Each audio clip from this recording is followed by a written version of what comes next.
nós hoje vamos andar um pouco e conhecer um pouco e perceber um pouco como o nosso Deus é bom, como Ele é misericordioso, como Ele é um Deus incomparável. E o ano, meus irmãos, é o ano de 1994.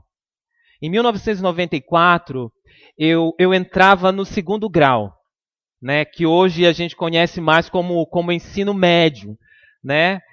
E nesse ano, em 1994, eu tinha mudado de escola. Eu troquei de escola naquele ano, né? E era uma escola nova, tudo novo, e eu era um adolescente. E como um bom adolescente naquela época, lá em 94, eu precisava procurar uma turma, eu precisava procurar alguém para me enturmar, né? E aí, quando eu, nessa busca e nessa procura, eu comecei a criar dentro de mim alguns critérios, né? Algumas características que fossem comuns, nas quais eu iria buscar essas amizades. Ou nas quais essas amizades que eu ia ter, elas estivessem comigo. E um dos critérios que eu usei naquele tempo foi que essas pessoas, ou aquelas pessoas com as quais eu ia me relacionar, aqueles outros jovens, aqueles outros adolescentes, o primeiro critério que eu usei lá em 1994 foi que aquelas pessoas precisavam gostar de basquetebol. Eu sempre gostei de basquetebol.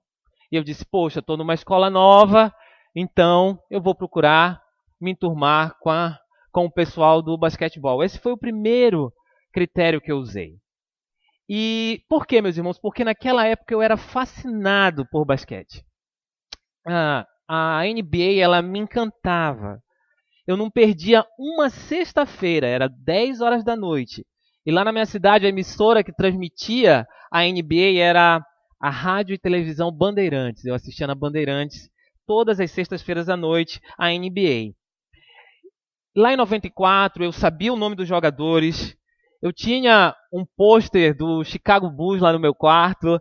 E eu vi pela televisão o Dream Team, o time dos sonhos, dos Estados Unidos jogar os Jogos Olímpicos de 92. Aquele time foi o melhor time de basquetebol que eu já vi jogando. Scott Pippen, Patrick Ewing, Michael Jordan, eram pessoas que eu me identificava, eu gostava muito de basquete. Meus irmãos, a turma que eu procurei naquele ano, ela precisava ter algo em comum comigo. Aquela turma, aqueles amigos que eu queria fazer, eles precisavam gostar de basquete. E hoje, meus irmãos, nós vamos meditar um pouco sobre como o incomparável poder de Deus pode ressuscitar mortos. Por quê, meus irmãos? Nós estávamos literalmente mortos. Essa era a nossa característica comum.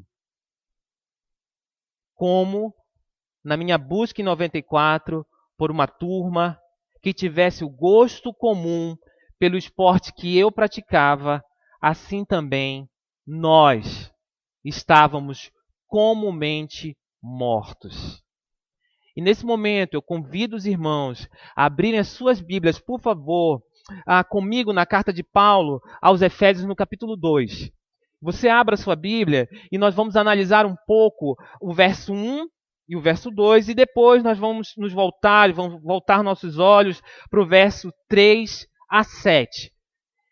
E o título que a gente traz para a mensagem é o Deus incomparável. O Deus que é incomparável. E eu farei a leitura agora, meus irmãos, dos versos, e vocês podem, por favor, acompanhar aí na Bíblia de vocês. Efésios 2, de 1 a 7, diz o seguinte: Vocês estavam mortos em suas transgressões e pecados, nos quais costumavam viver quando seguiam a presente ordem deste mundo. E o príncipe do poder do ar, o espírito que agora está atuando nos que vivem na desobediência. Anteriormente, todos nós também vivíamos entre eles, satisfazendo as vontades da nossa carne, seguindo os desejos e pensamentos, seguindo os seus desejos e pensamentos. Como os outros, éramos, por natureza, merecedores da ira de Deus. Todavia, meus irmãos, Deus, que é rico em misericórdia, pelo grande amor com que nos amou, deu-nos vida com Cristo quando ainda estavam mortos em transgressões. Pela graça vocês são salvos.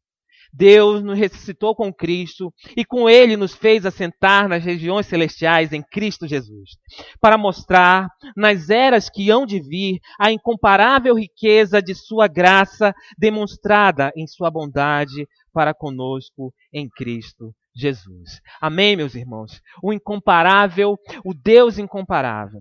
Meus irmãos, esse trecho da carta de Paulo aos Efésios contém uma porção maravilhosa do Evangelho da graça de Deus. Meus irmãos, nesse trecho do verso 1 ao 7, Paulo vem descrevendo claramente o estado dos habitantes da cidade de Éfeso. E como eles estavam completamente mortos em suas transgressões, rebeldias, delitos e pecados contra Deus. Paulo aproveita, meus irmãos, para destacar também o estado anterior de todos, inclusive do próprio Paulo. Tentando viver de forma independente, sem Cristo, sem Deus. E por fim, quando ele está escrevendo a carta, ele demonstra como Deus é poderoso para ressuscitar mortos, resgatar perdidos, providenciar salvação e libertação. Esse é um trecho muito bom, uma porção muito boa, que demonstra a graça maravilhosa de um Deus incomparável. E agora, meus irmãos, nós vamos ver do verso 1 ao 2 como esse Deus incomparável age, como esse Deus incomparável mostra o seu poder. Pode passar. O Deus incomparável. E a primeira condição que nós vamos observar é que todos estão ou estavam mortos. E para a gente olhar um pouco para isso, nós vamos observar o verso 1 e 2. Vocês estavam mortos em suas transgressões e pecados, nos quais costumavam viver quando seguiam a presente ordem deste mundo, e o príncipe do poder do ar, o espírito que estava atuando nos que vivem na desobediência. Meus irmãos, o capítulo 2 da carta de Paulo aos Efésios, ele começa com uma afirmação contundente quanto à antiga situação espiritual dos leitores daquela carta, dos leitores que estavam com aquele manuscrito ali na mão. Ele mostra com uma afirmação categórica no versículo 1: vocês estavam mortos em transgressões e pecados. Foi o estado comum de todos aqueles que congregavam na igreja de Éfeso. Eram crentes em Jesus Cristo. O estado deles anterior era... Qual era o estado? O estado era justamente esse: mortos em transgressões e pecados. Meus irmãos, antes de conhecer a Cristo e ao Evangelho da Graça, eles estavam mortos, sem vida. Eles não desfrutavam esperança. A carta que Paulo está escrevendo, ele está dizendo aos Efésios: olha, vocês estavam mortos, vocês não tinham esperanças. Aqui, meus irmãos, cabe nós pensarmos um pouco quais são as atividades que uma pessoa sem vida pode desempenhar. O que uma pessoa sem vida pode fazer? E eu posso afirmar para vocês com toda certeza: uma pessoa sem vida não pode fazer absolutamente nada. Ela está morta. Salomão, no livro de Eclesiastes, capítulo 5, verso 9, ele define bem o que é estar morto. Salomão vai dizer o seguinte, como está registrado lá, no capítulo 5, verso 9. Pois os vivos sabem que morrerão. Mas olha só o destaque. Mas os mortos nada sabem. Para eles não haverá mais recompensa. E já não se tem lembrança deles. Os mortos não sabem de nada. Salomão está dizendo aqui, os vivos sim. Os vivos sabem para onde eles vão. Eles sabem que eles vão morrer. Agora os mortos, eles não sabem mais nada. Salomão está mostrando com muita sabedoria aqui qual é o estado de alguém que está morto. Meus irmãos, às vezes, passamos por esse texto, o texto de Efésios, sem perceber o que é estar morto e por que estar morto espiritualmente tem uma causa. Há uma causa para esse estado. Há um porquê de estar dessa forma. Paulo deixa bem claro, meus irmãos, em Efésios 2:2. Quem está morto? Quem segue a presente ordem deste mundo? E o príncipe do poder do ar, o espírito que está atuando nos que vivem na desobediência. Quem se encaixa nessa definição aqui de Paulo está morto. Está espiritualmente morto. Ah, meus irmãos, consideremos com atenção essas afirmações de Paulo. A descrição aqui é clara, é muito clara. Antes dos efésios conhecerem a Cristo, suas vidas eram dominadas por todo tipo de abominação que levava à morte. A ordem deles, ou o que eles faziam, era o que vigorava naquela época, onde a idolatria, a adoração à deusa Diana, que não é a Diana da Mulher Maravilha, é outra Diana. Eles adoravam uma deusa naquela época. Eles viviam na idolatria. Eles faziam todo tipo de abominação. Meus irmãos, eles viviam sob a égide de Satanás. Como é citado no verso 2. O príncipe do poder do ar. Quem segue o príncipe do poder do ar está morto. Paulo está falando isso aqui. Ele está escrevendo aos Efésios. Meus irmãos, nós precisamos levar em conta que a presente ordem deste mundo e o príncipe do poder do ar, o espírito que agora está atuando nos que vivem na desobediência, continuam a existir. E toda a sua malignidade também. Meus irmãos, nós temos na atualidade também as mesmas forças agindo. Aquelas mesmas forças que agiam lá no tempo de Efésios, elas continuam agindo hoje nos nossos dias. Elas continuam influenciando e arrastando muitas pessoas, milhares de pessoas, a uma vida dissoluta. E essas pessoas, meus irmãos, enganadas e influenciadas, acreditam que estão seguindo na direção correta. Quando, na verdade, meu irmão, eles estão caminhando na direção diametralmente oposta. Elas estão caminhando e estão sendo dominadas justamente pelo Espírito que agora está atuando naqueles que vivem na desobediência, como Paulo fala aqui aos Efésios. Meus irmãos, a queda no Éden, ela corrompeu toda a humanidade. Completamente. Ela adulterou toda a criação, meus irmãos. E quando, na queda no Éden, a criação é adulterada, se cria uma tensão entre Deus, entre o homem e entre a criação. Quando ali, no capítulo 3 de Gênesis, acontece a queda, tudo é bagunçado.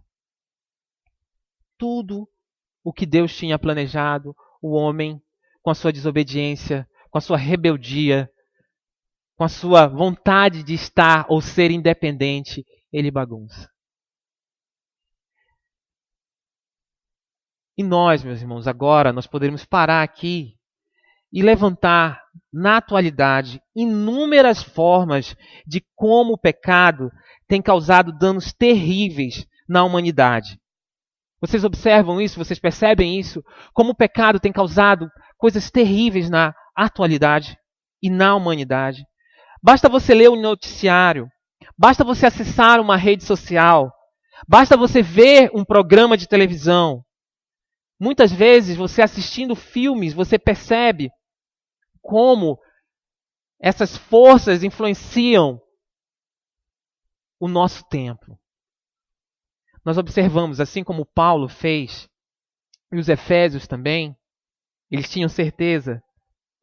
O Espírito que atua nos que vivem na desobediência, esse mesmo Espírito que atuava lá naquele tempo, ele com certeza ele está em plena operação no nosso tempo. Não tem mudança. Ele continua a vigorar da mesma forma. Meus irmãos, a conclusão aqui é muito clara, é muito nítida. Há muitos estados e situações horríveis pelas quais o ser humano pode vir a passar.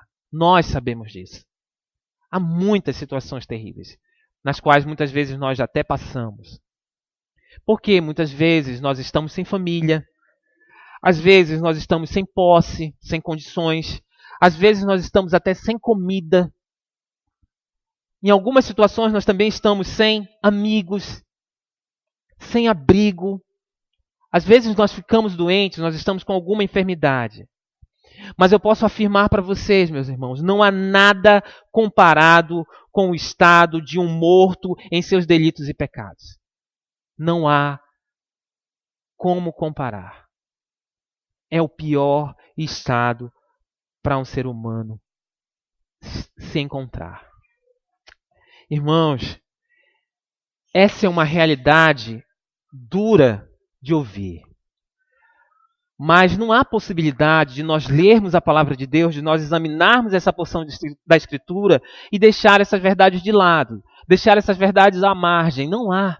Nós precisamos considerar o que está sendo colocado aqui pelo apóstolo Paulo, escrito aos Efésios nessa carta. Meus irmãos, para aqueles que se encontram nesse estado descrito acima, há uma afirmação bem clara em 2 Tessalonicenses 2, 8 e 9. Olha só o que o texto de 2 Tessalonicenses 2, 8 e 9 diz. Ele punirá os que não conhecem a Deus e os que não obedecem ao Evangelho do Senhor Jesus Cristo. Eles sofrerão a pena de destruição eterna, a separação da presença do Senhor e da majestade do seu poder. Meus irmãos, todos estavam mortos. Todos tinham esse destino que ele está colocando aqui. Se eles não conhecem a Deus, como Tessalonicenses está registrado, e se eles não obedecem o Evangelho do nosso Senhor Jesus Cristo, o estado deles é esse estado descrito aqui no verso 1 e 2. Todos estavam mortos espiritualmente. Mas a palavra de Deus ela avança, e agora nós vamos olhar um pouco e parar um pouco nesse segundo ponto para o verso 3. O verso 3, ele vai dizer o seguinte: anteriormente, todos nós também vivíamos entre eles, satisfazendo as vontades da nossa carne, seguindo os seus desejos e pensamentos, como os outros éramos, por natureza, merecedores da ira. Meus irmãos, aqui no versículo 3, é de suma importância nós observarmos a dinâmica que há no texto. A dinâmica que está diante de nós no texto que se apresenta. Sabemos que essa é uma carta direcionada aos crentes de Éfeso. Esses escritos estão sendo direcionados aos crentes de Éfeso. E como nós sabemos disso? Nós sabemos disso porque nós lemos o capítulo anterior, o capítulo 1, e o capítulo 1, no versículo 1, se você voltar uma página da sua Bíblia, talvez você nem precise voltar uma página da sua Bíblia, mas no versículo 1 ele responde essa pergunta: como é que a gente sabe que essa carta que é escrita é direcionada aos crentes? Porque ele disse assim, no capítulo 1, verso 1, Paulo, apóstolo de Cristo Jesus, pela vontade de Deus, aos santos e fiéis em Cristo Jesus que estão em Éfeso. Essas palavras que ele registra aqui não são palavras ditas a pessoas que não conhecem o Evangelho da Graça. Elas estão sendo direcionadas a pessoas que conhecem o Evangelho da Graça. Então, logo, nós precisamos saber que os destinatários são gentios. E talvez eu falando gentios aqui, a gente talvez não tenha muito a consciência do que é um gentio, mas um gentio era um homem ou uma mulher daquela época que não descendia de uma das 12 tribos de Israel. Isso era um gentio. Era alguém que não era judeu, que não descendia de uma dessas 12 tribos.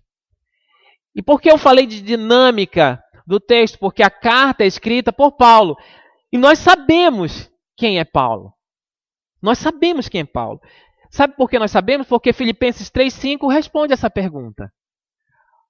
Os efésios eram gentios. E olha quem era Paulo, segundo Filipenses 3,5. Circuncidado ao 8º dia de vida, pertencente ao povo de Israel, da tribo de Benjamim, verdadeiro hebreu, quanto à lei, fariseu. Paulo não era gentio, era judeu. Paulo pertencia e era descendente de uma das 12 tribos. Então ele escrevia a gentios, um judeu. E o que está registrado no verso 3 aqui de Efésios? 2:3, ele diz o seguinte: anteriormente todos nós também. Todos nós também. Paulo, ele era um judeu genuíno. Ele era um judeu puro sangue. Ele era um judeu com pedigree. Mas ele também era um judeu que sabia que estava morto. Porque ele afirma que vivia sobre a influência do pecado. É o que o verso 3 diz. Anteriormente, todos nós também vivíamos entre eles, satisfazendo as vontades da nossa carne, seguindo os seus desejos e pensamentos. Meus irmãos queridos, aqui não há diferença entre Paulo, os judeus, e os efésios, gentios. Eles tinham algo em comum. Eles estavam mortos. Eles tinham as mesmas inclinações pecaminosas. É isso que o texto nos mostra. Eu procurava lá no início alguém que tivesse o mesmo gosto comum, gostasse de basquete, lembram? Paulo tinha a mesma característica antes de conhecer a Cristo que os efésios tinham. Ele também estava morto em suas transgressões e seus pecados. Meus irmãos, isso é muito claro da gente observar. Como essas inclinações, elas nos dominam quando nós não conhecemos a Cristo. Se você abrir lá no livro de Eclesiastes, no capítulo 7, versículo 20, olha só o que ele diz sobre nós. Todavia, não há um justo só na terra, ninguém que pratique o bem e nunca peque. Romanos 3,10 vai dizer o seguinte: como está escrito, ele salta lá para Eclesiastes, ele está dizendo, olha, já foi escrito isso. Já está escrito isso. E aí o que ele faz? Ele repete, não há um justo, nenhum sequer. Romanos 3:23, um texto conhecido demais. Porque todos pecaram e destituídos estão da glória de Deus. Paulo, os efésios, eles tinham algo em comum. Todos estavam perdidos. Todos estavam mortos. Meus irmãos, a condição comum que Paulo tinha com os efésios, ela é comum a nós hoje. Nós estávamos mortos em nossas transgressões e pecados. Meus irmãos, essa é uma verdade que nós precisamos enfrentar de forma séria. De forma séria. Essa também era a nossa condição. Essa também era a forma como nós estávamos. Meus irmãos, não importa se você é um judeu, não importa se você é um gentio, não importa se você é branco, não importa se você é mulher, não importa se você é homem, não importa, meus irmãos. A condição que se depara diante de nós é uma condição binária. Ou você está vivo ou você está morto. Ou é um ou é outro, não há outra opção. Eu nunca ouvi falar em um meio morto. Se alguém já ouviu falar, por favor, se manifeste. É binário, meus irmãos. Ou é um ou é outro. Nós também estávamos nessa condição. Nós também estávamos. E agora, meus irmãos, no terceiro ponto,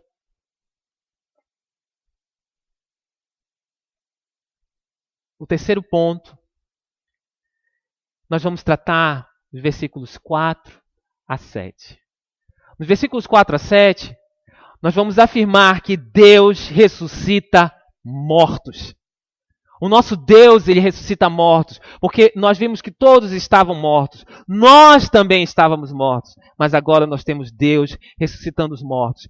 Versículo 4, acompanhe aí na sua Bíblia até o versículo 7 novamente. Todavia, Deus, que é rico em misericórdia, pelo grande amor com que nos amou, deu-nos vida em Cristo, quando ainda estávamos mortos em transgressões. Pelas graças vocês são salvos. Deus nos ressuscitou com Cristo e com Ele nos fez assentar nas regiões celestiais em Cristo Jesus, para mostrar nas eras que hão de vir a incomparável riqueza de sua graça, demonstrada em sua bondade para conosco em Cristo Jesus. Deus ressuscita mortos, meus irmãos. Nessa parte nós vamos analisar, ou nessa porção nós vamos analisar como o nosso Deus é um Deus incomparável.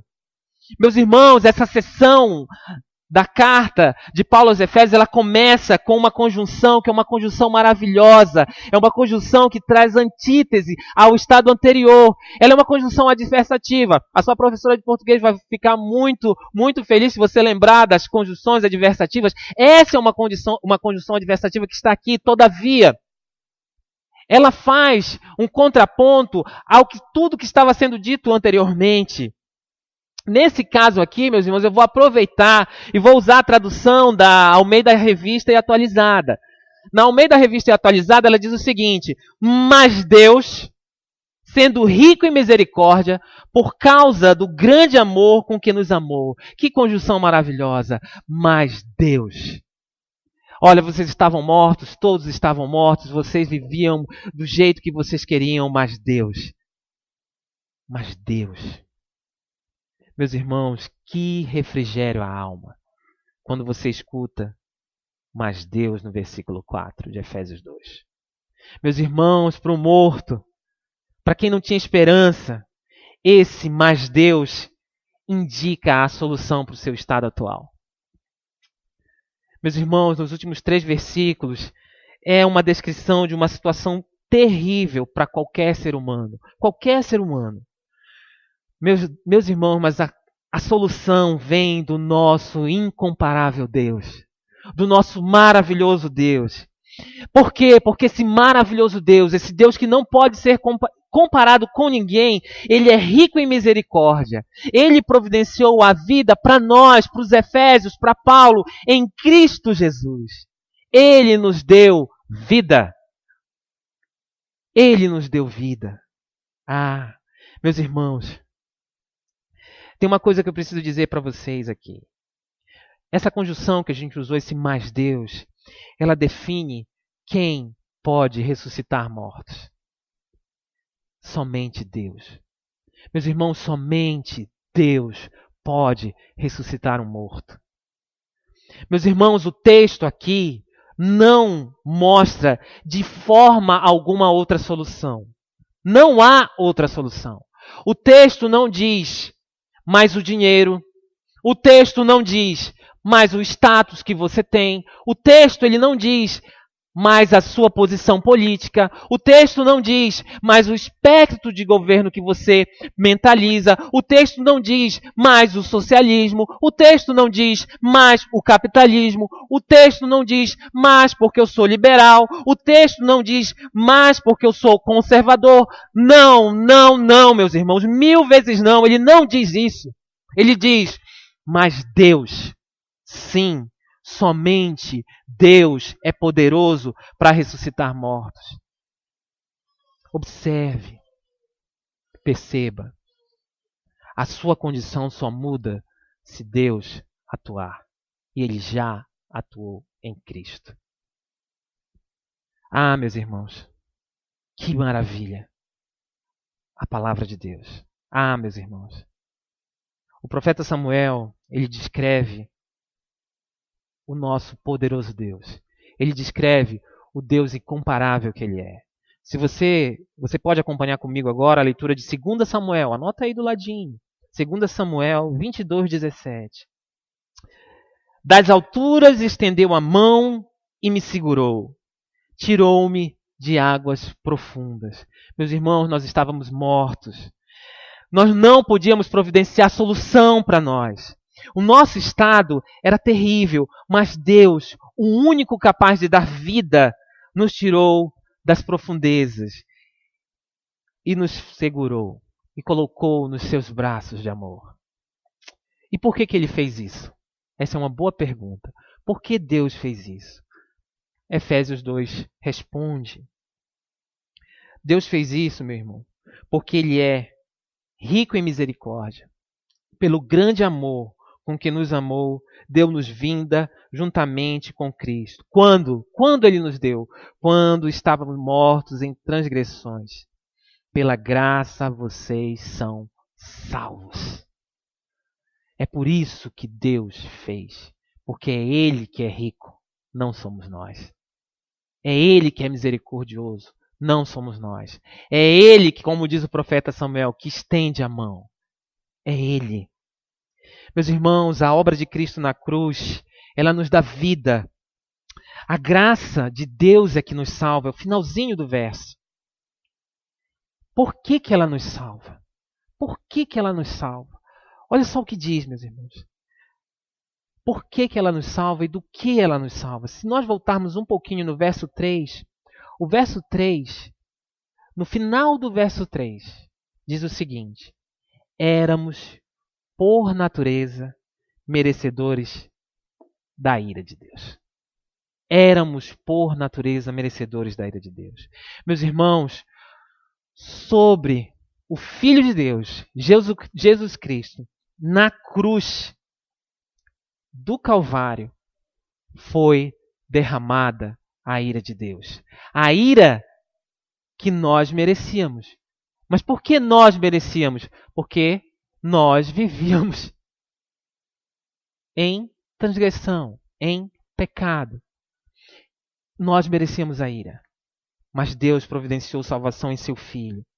Meus irmãos, um texto muito assim que traz muita reflexão e deve trazer muita reflexão é justamente sobre a cruz de Cristo, sobre o Calvário de Cristo. Cristo clama ao Pai, ele diz: olha, Deus, se for possível, Pai, o que ele diz? Afasta de mim o cálice. Um cálice, meus irmãos, ele tem uma função. O cálice ele serve para que algum líquido seja colocado ali dentro. E para que esse líquido depois seja ingerido, seja tomado. E ele está dizendo aqui claramente que, Pai, por favor, eu não quero tomar esse cálice. E ele toma o cálice. E ele sofre a ira de Deus. O cálice que era para nós tomarmos, ele não afastou dele. Ele tomou em obediência ao Pai. O Deus rico, o Deus misericordioso providenciou salvação para mortos. Ele é incomparável. Meus irmãos, Romanos 5,8 diz muito claramente. Olha só. Mas Deus demonstra seu amor por nós. Cristo morreu em nosso favor quando ainda éramos pecadores.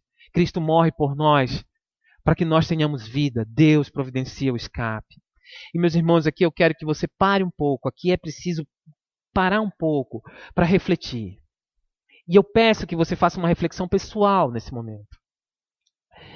E eu peço que você pense um pouco comigo. Imagine que você escuta uma sirene de alerta. E essa sirene de alerta, ela indica um perigo. E quando você está diante desse perigo, diante dessa sirene que toca, qual é a sua reação? Como é que você se comporta? Ou quando você enxerga um giroflex de uma viatura da polícia, como é que você se comporta? Há perigo iminente. Você sabe que há perigo. Como é que você se comporta? Você simplesmente fica parado? Como se nada tivesse acontecido? Ou você toma alguma atitude? Aqui há um alerta para nós. Aqui um alerta, claro. Aqui a sirene está tocando. Aqui o giroflex está ativo. Ele está dizendo alguma coisa para nós. Meus irmãos, a ira que era para ser derramada sobre nós foi derramada sobre Cristo. Meus irmãos, se a graça não lhe põe de joelhos, eu temo que você ainda esteja morto. Atenção. Há uma sirene tocando aqui no texto. Há um alerta para nós aqui. Observe. E se essa é a sua condição, se essa ainda é a sua condição, corra, meus irmãos. Corra. Corra para os pés de Jesus. Você deve correr como fez aquela mulher na parábola lá de Lucas 7. A parábola de Lucas 7 fala daquela mulher que ela correu aos pés de Jesus. E o que é que ela fez? Ela lavou os pés de Jesus com as suas lágrimas. O que é que ela fez? Ela derramou o melhor perfume que ela tinha sobre a cabeça dele. Reconhecendo que ela precisava da salvação. Ela precisava do tipo de ressurreição que só Deus, através de Jesus, pode dar. Corra. Você precisa, se você ainda está nesse estado de morto espiritualmente, você precisa dizer a Cristo com um coração humilde: Deus, tem misericórdia de mim, que sou pecador. Assim como o publicano fez lá em Lucas 18:13. Há uma condição, mas há uma solução. Nosso Deus já providenciou. Essa porção de Efésios, ela deve ser considerada com muita seriedade. E eu diria com muita solenidade. Se o seu estado é de morto, busque em Cristo a ressurreição. É somente através dele. Meus irmãos, é uma alegria gigantesca saber, ler, ter a oportunidade de ter e ver o que Paulo registra no verso 6 e 7. Essa é uma alegria maravilhosa. Porque o que diz o verso 6 e o verso 7? Deus nos ressuscitou com Cristo e com Ele nos fez assentar nos lugares celestiais em Cristo Jesus, para mostrar nas eras vindouras ou nas eras que hão de vir a incomparável riqueza de sua graça demonstrada em sua bondade para conosco em Cristo Jesus. Agora que nós estamos ressuscitados em Cristo, agora que nós não somos mais mortos, agora nós temos a esperança que nós estaremos assentados com Ele nas regiões celestiais. Esse é o Deus incomparável que ressuscita mortos e que promete que nós estaremos com seu Santo Filho, assentados nas regiões celestiais. Essa é a antítese que está lá. Mas Deus providenciou isso para nós em Cristo Jesus. Sem Cristo, sem nada. Sem Cristo, morto. Com Cristo, vivo. Com Cristo, ressuscitado. Meus irmãos, a obra de Jesus Cristo prova que o nosso Deus é o único Deus poderoso para ressuscitar mortos.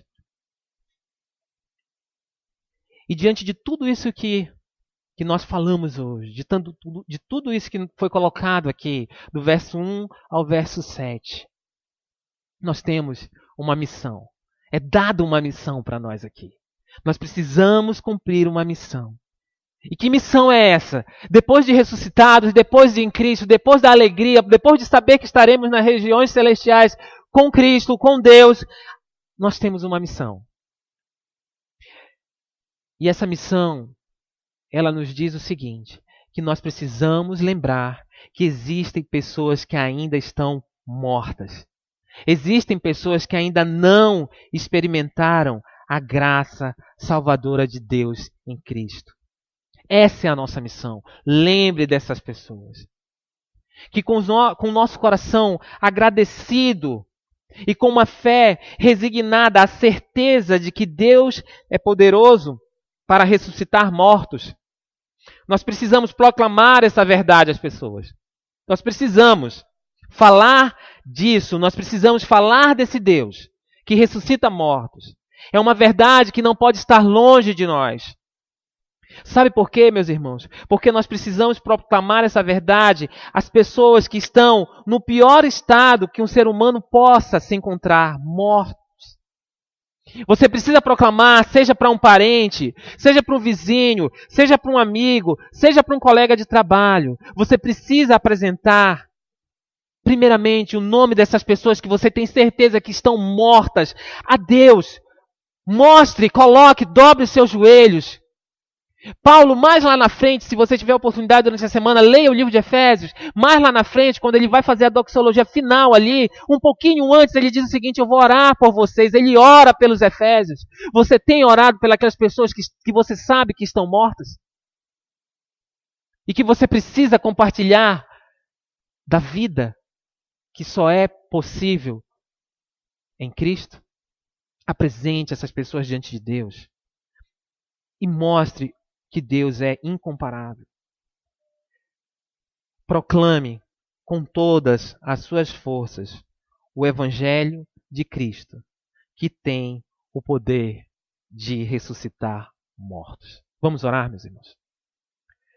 Senhor Deus, muito obrigado pela Tua palavra, Pai, que ela é viva, ela é eficaz, ela faz a diferença e ela fez a diferença na nossa vida, Pai.